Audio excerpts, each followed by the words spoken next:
Texting is really scary. My students have told me this, my friends have told me this, and now I am telling you this because for the first time in a while, I'm texting someone. I can't really say it's anything serious, which is part of the reason for the anxiety, I guess, because anyone who's familiar with that feeling of rejection knows how awful it is, and that sensation of wondering is pretty miserable. But I think with the amount of time that's passed, it's just amplified that so much more.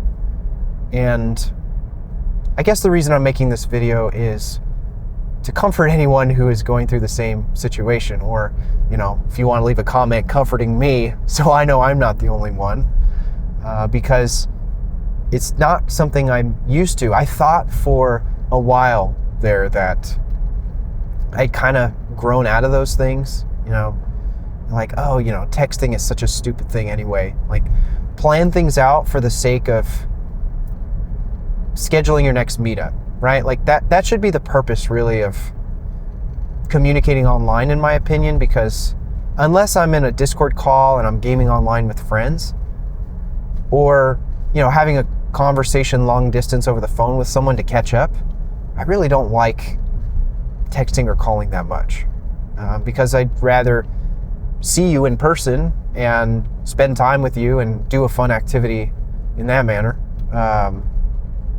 as opposed to doing it online. But it doesn't change the fact that the dopamine hit that you get when you hear that notification go off is really strong. And even stronger than that is the amount of time in between getting those messages. Like, that is just torture. I like to think for the most part I'm a fairly productive person, and I'm somewhat organized, and I can stay focused on any given task that I have for the day. But I have to tell you, the past couple days really messing with my head just because of that feeling. And it feels so juvenile too. Like, just talking about it out loud, it feels like, man, you're too old for this crap.